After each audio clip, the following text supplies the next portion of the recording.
ஆற்ற அன்புடன் வரவேற்கிறோம். கவிஞர் நெல்லை ஜெயந்தா சொல்வது போல், ஆறுகளின் ஆறு, ஆறுகளின் ஆறு கங்கை ஆறு, அதை தலைமுடியில் வைத்திருப்பதாறு, அவர் எங்கள் இறையனாறு.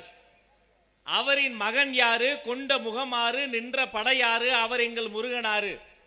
அவரின் அடியாறு, அது யாரு, அவர் எங்கள் அகத்தியாறு. அன்று ஔவையாறு, நேற்று பாரதியாறு, இன்று தமிழ்நாட்டின் தலையெழுத்தை திருத்தப் போவது யாரு? எங்க திருச்செங்கோடு மக்களை தவிர வேறு யாரு? சத்தியமா சொல்றேன், நெடுநாள் குழந்தை செல்வம் இல்லாம இந்த வயிற்றில் ஒரு குழந்தை செல்வம் வராதான்னு தவமாய் தவமிருந்து காத்திருந்து கண்ணில் கண்ணீர் பூத்திருந்த ஒரு தாய்க்கு ஒரே பிரசவத்தில் 2 பிள்ளை வயிறு நிறைய பிறந்தால் மனசு நிறையுமே. அப்படி இந்த 2 பக்கத்தையும் பார்க்கிற பொழுது எங்கள் மனது நிறைந்திருக்கிறது. இதே தருணத்தில் உலக அதிசயம், இளைஞர்களே இல்லாம ஒரு இளைஞர் அணி மாநாடு நடந்து கொண்டிருக்கிறது. உலக அதிசயம்.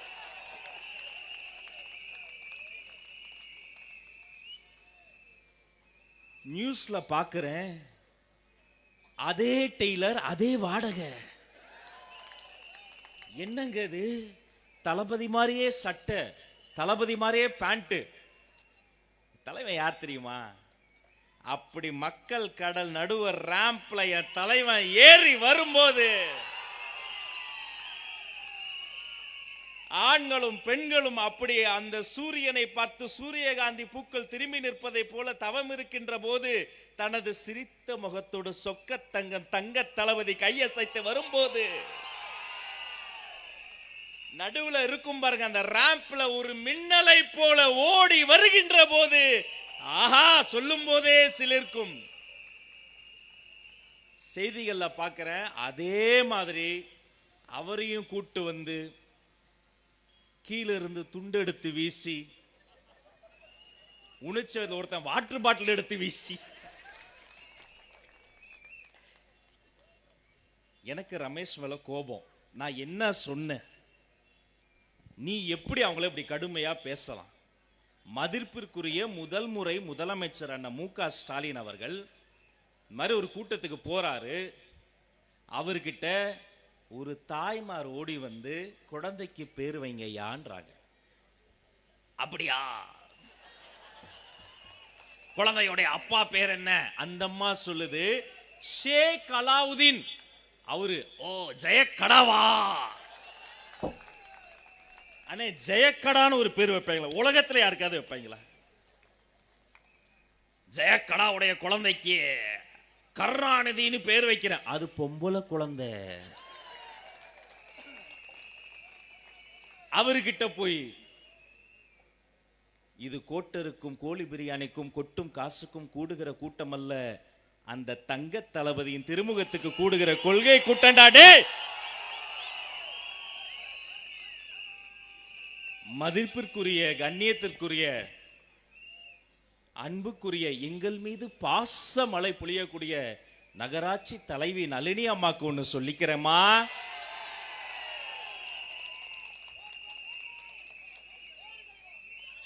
இந்த மண்ணின் மைந்தன் +2ல ஸ்டேட் செகண்ட் ஆன, +2ல பல அட்டெம்ப்ட் அடித்து +2வே தாண்டாதவங்களாம் அமைச்சரவையில் இருக்கிற இந்த நாட்டில் 12ஆம் வகுப்புல ஒட்டுமொத்த தமிழ்நாட்டில் 2ஆம் இடம் பிடித்த தங்க மகன் தளபதியின் தளபதி ஆக சிறந்த படிப்பு. ரஷ்யாவில் தடுப்பூசி கண்டுபிடிச்சாங்க கொரோனாவுக்கு. விளாடிமிர் புதின் அந்த தடுப்பூசியை தாம் பெத்த செல்வங்கள் தாம் பிள்ளைக்கு தருவதற்கு முன்பு மருத்துவர்களுக்கு கொடுத்தாரு, ராணுவத்துக்கு தருவதற்கு முன்பு மருத்துவர்களுக்கு கொடுத்தாரு. ஏன்னு கேட்டாங்க. புதின் சொன்னார், ஒரு ராணுவ வீரனை உருவாக்க எனக்கு 3 ஆண்டுகள் போதும், ஆனா ஒரு மருத்துவனை உருவாக்க ருஷ்யாவுக்கு 30 ஆண்டுகள் வேணும். மருத்துவர்கள் வாழும் தெய்வங்கள்னு புதின் சொன்னார். 5½ ஆண்டு காலம் அந்த மருத்துவ படிப்பை படித்து முடித்து மக்கள் கருத்து கேட்பு கூட்டத்தில் மனுவோடு வருவாங்க, கண்ணீரோடு வருவாங்க, சாரசாரையா வருவாங்க. உட்கார்ந்து எனக்கே கொஞ்சம் டயர்ட் ஆயிடும். சிரித்த முகத்தோடு தேர்தல் அறிக்கைக்குள்ள வாங்குவாரு. எப்படி சார் அவர் சொல்வாரு, அரசு மருத்துவமனையில 1000 அவுட் பேஷண்ட்ஸ பார்த்தவன்டா நானு சொல்வாரு.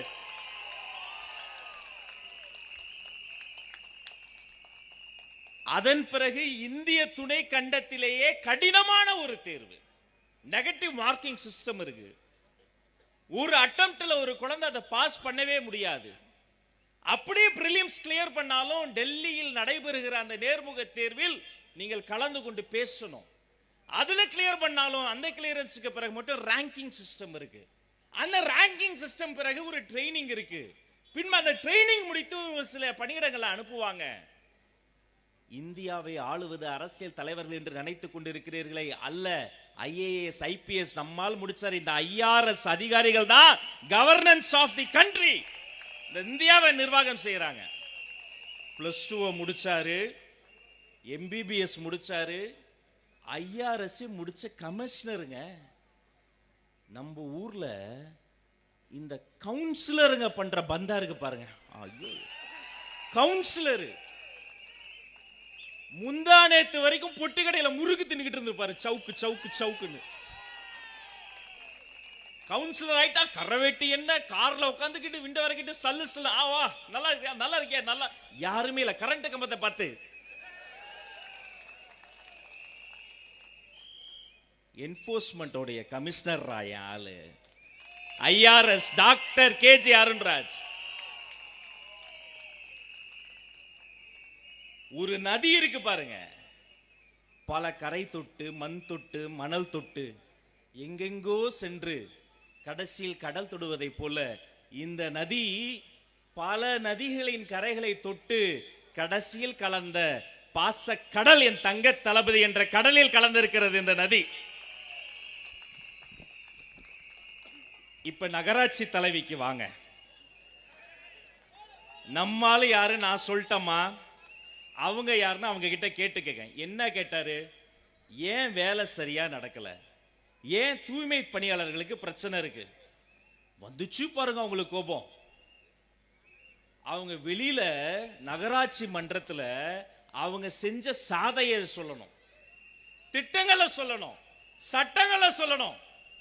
ஆனா அங்க ஒரு நகராட்சி மன்றத்தின் கூட்டத்திலே இந்த மண்ணிலே முதல் தேர்தலை முத்தமிட போகிற தமிழக வெற்றி கழகத்தின் கொள்கை பரப்பு பொதுச் செயலாளர் குறித்து பேசிய என்னுடைய தளபதி ஜெயிச்சிட்டாரு, தளபதி ஜெயிச்சிட்டாரு, தளபதி ஜெயிச்சிட்டாரு.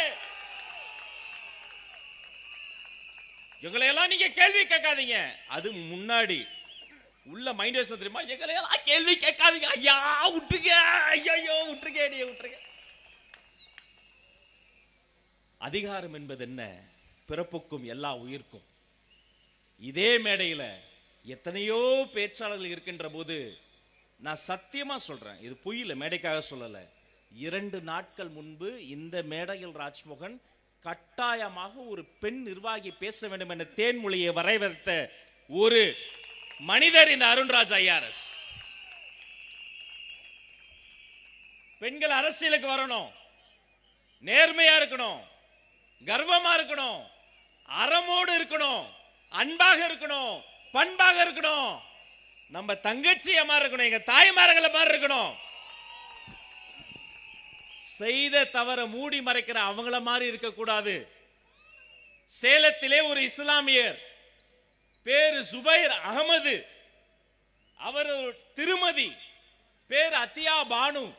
ஜுபைர் அகமதுக்கும் அத்தியா பானுக்கும் ஒரு செல்வ குழந்தை, குட்டி பாப்பா, 3ஆம் வகுப்பு படிக்கிறாள். அந்த குழந்தையின் பேர் ஹனா. ஹனா ஒரு உலக சாதனை செய்திருக்கிறாள். என்ன தெரியுமா, ஜுபைர் அகமதுக்கும் அத்தியாபானுக்கும் பிறந்த ஹனா என்ற 3ஆம் வகுப்பு குழந்தை கடந்த சில வாரங்களுக்கு முன்பு திருச்செங்கோட்டின் அர்த்தநாரீஸ்வரர் கோயிலின் 1300 படிகளில் யோகாசனம் செய்து நடந்தே மேலே ஏறி உலக சாதனை செய்திருக்கிறாள். திருச்செங்கோட்டின் முதல் படிக்கட்டில் அருள் பாலிப்பது ஆறுமுக சாமி. 1300வது படியில் அர்த்தநாரீஸ்வரர், அது ஒரு இந்து கோயில். உலக சாதனை செய்திருக்கிறாள். இஸ்லாமிய சிறுமி மத நல்லிணக்கத்திற்கு உலகத்திலேயே ஒரு எடுத்துக்காட்டுனா அது நம்முடைய மண்ணை விட வேற எதுவுமே கிடையாது. அந்த மண்ணின் மைந்தர் அவரு. தங்கச்சி சொன்னது உண்மை. தங்கம். நான் டக்குன்னு காலரை விலைக்கு பார்த்தேன். 916 போட்டிருக்கா. தங்கம் விலை ஏறி போச்சுங்க. அவங்க ஆட்சிக்கு வந்த பெண்ணெல்லாம் சொன்னாங்க, மைக்க பிடிச்சுக்கிட்டு விவசாய கடன் முடித்து வைக்கப்படும், மாணவர் கடன் முடித்து வைக்கப்படும், மகளிர் கடன் முடித்து வைக்கப்படும். நீ ஒண்ணுமே பண்ணல. என் தாய்மார்கள் சொல்றாங்க 2026 திமுக ஆட்சி முடித்து வைக்கப்படும். காலம் தந்திருக்கக்கூடிய வாய்ப்பு தவற விட்டுறாதீங்க. சென்னையில் எனக்கு ரொம்ப பிடிச்ச உணவு இடியாப்பம். ஆசையே வெளியே ஓடி வந்து பார்க்கும்போது ஆள் இருக்க மாட்டார், சத்தம் மட்டும் இருக்கும். இடியாப்பம் போயிரும். 4.25 வருஷத்துக்கு முன்னாடி 500 சில்லற வாக்குறுதி அடிச்சு விட்டாங்க. ஏன் இதே திருச்செங்கோடுக்கு என்னென்ன வாக்குறுதி சொன்னாங்க? சொன்னீங்களே, செஞ்சீங்களா? ஏதாவது செஞ்சாங்களா? ஒண்ணுமே செய்யல. 4.25 வருஷம் ஓடி போச்சு. ஏதாவது பண்ணிடலாம்னு பார்த்தா இடியாப்பம் ஆட்சியே முடிஞ்சு போச்சு. மீனவர் பிரச்சனை முதல் மாணவர் பிரச்சனை வரை, விவசாயிகள் பிரச்சனை முதல் விஞ்ஞானிகள் பிரச்சனை வரை, தாய்மார்கள் பிரச்சனை முதல் பெரியவர்கள் பிரச்சனை வரை எதையுமே செய்யாம இளைஞரணி மாநாடுன்னு நீங்க ஒரு காமெடி காப்பி பேஸ்ட் பண்றீங்களே, கொஞ்சம் கூட ஈவிரக்கம் இல்லையா? இந்த இருண்ட இரவுகள் முடிய வேண்டும், ஒரு புதிய தமிழகம் விடிய வேண்டும். நாம் நம் வீட்டு குழந்தைகள் கஷ்டப்பட்டு படித்து பரீட்சை எழுதி வெளிநாட்டுக்கு செல்லும் காலங்கள் முடிந்து, அந்த வெளிநாட்டு குழந்தைகள் பரீட்சை எழுதி தமிழ் திருநாட்டிற்கு வந்து வேலை செய்து பிழைக்க வேண்டும். அப்படி ஒரு நிலை வர வேண்டும். அதற்கு தங்க தளபதி தான் தமிழ்நாட்டுக்கு முதலமைச்சராக வர வேண்டும். அவர் கரங்களை வளப்படுத்துங்கள் சார். கடைசி காலத்துல இல்லைங்க, இன்னும் 14 வருஷம் சர்வீஸ் இருக்குங்க இந்த மனுஷனுக்கு. தூக்கி போட்டுட்டு வந்தார் ஐஆர்எஸ் பட்டத்தை. அந்த ஐஆர்எஸ் பட்டத்தை 14 வருஷம் மட்டும்தான் அதற்கு மதிப்பு. அந்த பதவியில இருந்தா 14 வருஷம் என் பேருக்கு பின்னாடி ஐஆர்எஸ் என்ற 3 எழுத்து இருக்கும். ஆனா எனது கடைசி மூச்சு வரை, ஆயுட்காலம் முடில் அடுத்த கடைசி அந்த நொடி வரை விஜய் என்ற 3 எழுத்தும் டிவிகே என்ற 3 எழுத்தும் என் பின்னால் இருக்கும் என்று வந்தாரு. எத்தனை பெரிய தியாகம்! இதை எதையுமே செய்யாம எங்களை பார்த்து நீ கேள்வி கேட்க கூடாது. முடிச்சு விட்டானே என் தம்பி. இந்த கலர் பிரிண்ட் அவுட்லாம் எங்க எடுக்கிறான்னு தெரியல. விஜய் டிவிக்கு ஒரு மதுரை முத்து மாதிரி டிவி கேட்க எங்க ரமேஷ் செஞ்சிக்கு பேச போனோம். நாங்க பேசும்போது பேச விடாம செய்யறதுக்கு அண்ணன் அங்க ஒரு மோடி மஸ்தான் வேலை செய்யற ஒருத்தர் இருக்கார். அவர் கொடுத்துட்ட 100 ரூபா காமிச்சு மோடி மஸ்தான் வேலையை முடிச்சு விட்டார். இங்க திருநெல்வேலிக்கு பேச போனோம். மதிப்பிற்குரிய தொழில்துறை அமைச்சர் காமிச்ச வெள்ளை அறிக்கை இவரு எடுத்து காமிச்சார். ஒண்ணுமே இல்ல, அதை கீழே போட்டுரு அப்படி கீழே போட்டாப்ல. இங்க வந்து கலர் பிரிண்ட் அவுட். இன்னைக்கு நைட்டாவது அந்த அம்மா நிம்மதியா செத்த நேரம் தூங்கலான்னு நினைச்சிருந்தாங்க. இல்ல, மக்களுக்கு நீங்க சொன்னதை செய்யுங்க, வேற எதுவுமே இல்லை. புதுசா உங்களை எதுவும் செய்ய சொல்லல. வாக்குரிமை, அதுல வாக்குன்ற வார்த்தை இருக்கு. இஸ்லாமியர்கள் வாக்கு சுத்தத்தோடு இருக்கணும்னு நினைக்கிறாங்க. வார்த்தைகளுக்கு வலிமை இருக்கு. இந்த மக்களினுடைய முகங்களை பாருங்க. இதுவரை இந்த மண்ணில் இப்படி ஒரு கூட்டம் கூடியதில்லை. இது என்ன எங்களுக்கு பெருமையா? இல்லை. இதுவரை இப்படி ஒரு கூட்டம் கூடியதில்லை. கூடுகிறது என்று சொன்னால் அது எங்க தங்க தளபதிக்கும் அவர் நம் தொண்டர் படைக்கும் பெருமைங்க.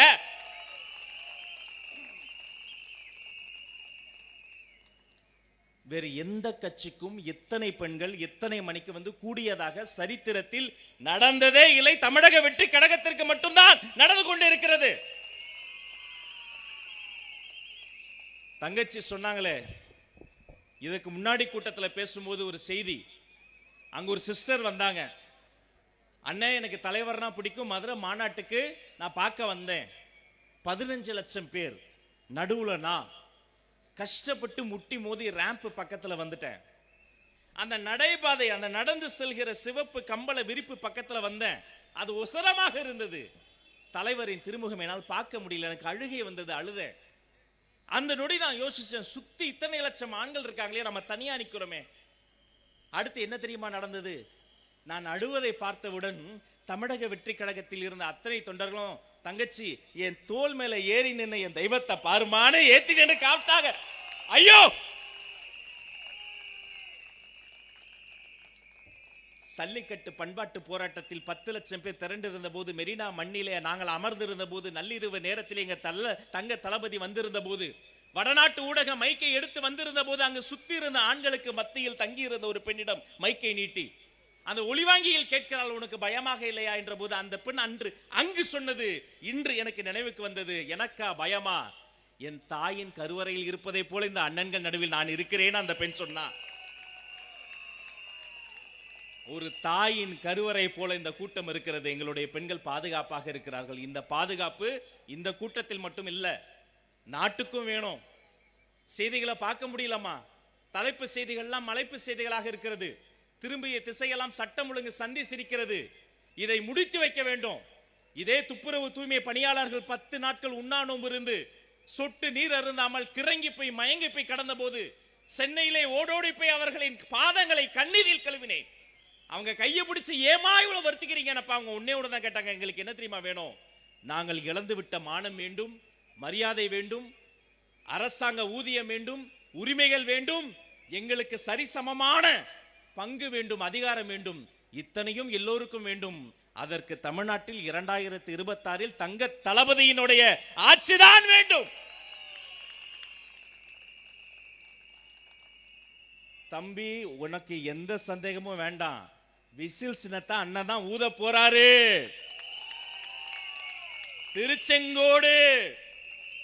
திருச்செங்கோடில் இன்று பறக்கிற இதே தமிழக வெற்றி கழகத்தினுடைய வெற்றி கொடி செஞ்சாஜு கோட்டையிலும் பறப்பது உறுதி. கடந்த மாதம் செய்தியை பார்த்திருப்பீங்க. செங்கோட்டையன் தாவேக்காவுக்கு வந்து விட்டாரே என ஆச்சரியப்பட்டிருப்பீங்க ஊடக நண்பர்கள். நேற்று செங்கோட்டை வந்தது, நாளை செஞ்சாஜு கோட்டையே வரும். யார்? நாஞ்சில் சம்பத் அண்ணா தாவேக்காவுல வந்து பரப்புரை செயலாளரா நீங்க சேர்ந்துட்டாரு அப்படின்னு நீங்க ஆச்சரியப்படுவீங்க. இன்று நாஞ்சில் சம்பத் எங்களை வந்து ஆற தழுவி இருக்கிறார். நாளை நாட்டினுடைய முதலமைச்சர் நாற்காலியே எங்க தலைவரை முத்தமிட போகிறது.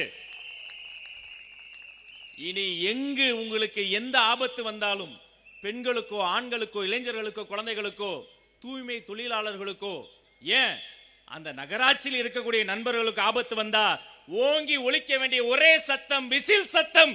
அது வெற்றி சத்தம், தமிழக வெற்றி கழகத்தின் சத்தம். இந்த மண்ணின் மைந்தர் கேஜி அருண்ராஜ் ஐஆர்எஸ் அவர்களை, தளபதியினுடைய இந்த தொண்டனை, உங்கள் மண்ணின் மகனை, நீங்கள் ஆளாக்கி அழகு பார்த்த அந்த அன்பு சகோதரனை, அந்த சொக்க தங்கத்தை இதே விசில் சின்னத்தை ஊதி கோட்டையை நோக்கி அனுப்பி வையுங்கள். உங்களுக்கு நல்லதே நடக்கட்டும், நலமே சுழட்டும். நன்றி, நன்றி, வணக்கம், வணக்கம்.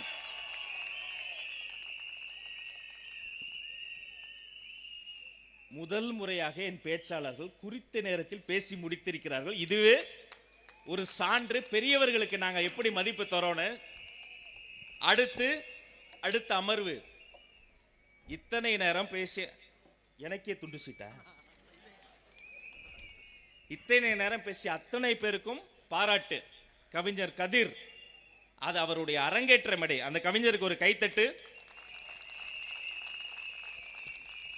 அண்ணன் முத்துசாமி குறுகிய காலத்தில் இதை சாத்தியப்படுத்தி இருக்கிறார். அவருக்கு நம் பாராட்டு. இவ்வளவு நேரம் சிறப்புரை வழங்கியவர்களுக்கு கையில் கடிகாரம் கொடுத்தேன். சிறப்புரை முடிந்தது. சிறப்புரை பேசியவர்களுக்கு கையில் கடிகாரம் கொடுத்தேன். அடுத்து வர்றவர் கடிகாரம் அல்ல, எங்கள் கேலண்டரையே கொடுத்து விடுகிறேன். நடமாடும் நற்றமிழ் நயாகரா, பேச்சுலகின் பிதாமகன், தமிழக வெற்றி கழகத்தின் பரப்புரை செயலாளர் அண்ணன் நாஞ்சில் சம்பத் வருகிறார். தமிழக வெற்றி கழகத்தின் தூண் வருகிறார். தளபதியின் பாசமிகு தொண்டன் வருகிறார். அரங்கம் நிறைந்த கரவலையோடு வரவேற்போம். ஆசை தீர பேசுங்க.